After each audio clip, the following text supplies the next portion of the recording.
নমস্কার। মন্দাক্রান্তা সেনের অর্জুন কৃষ্ণচূড়ার কথা।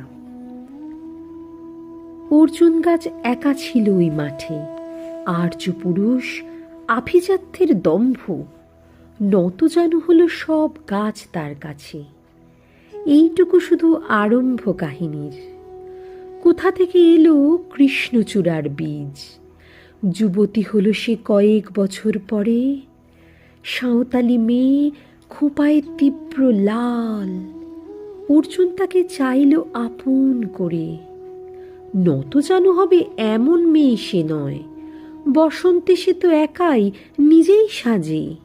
আর্য পুরুষে আসক্তি নেই তার, ব্যস্ত আছে সে ফুল ফোটানোর কাজে। খোঁপা থেকে খসে গত রাত্রের ফুল, ঝিরঝিরে পাতা পোশাক বুনেছে তার। অর্জুন সে যে আর্য পুরুষ, ভাবে সব সুন্দরে একা তার অধিকার। অর্জুন গাছ চেয়ে দেখে দূর থেকে, কৃষ্ণচূড়ার হৃদয়ে ঝরছে রোজ। রূপ দেখে তার ধাঁধায় দুখানি চোখ, ভাবে কবে পাবে ওই হৃদয়ের খোঁজ। কাহিনী এবার শেষ করি তাড়াতাড়ি।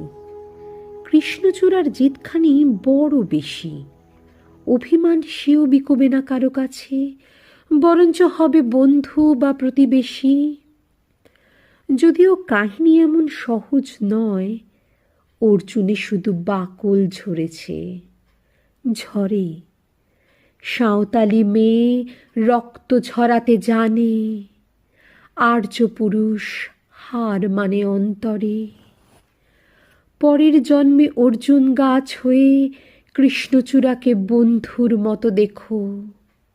আমাকে চিনতে ভুল করো না হে রিজু, রক্ত ঝরালে বাকল খসিয়ে ডেকো। ধন্যবাদ।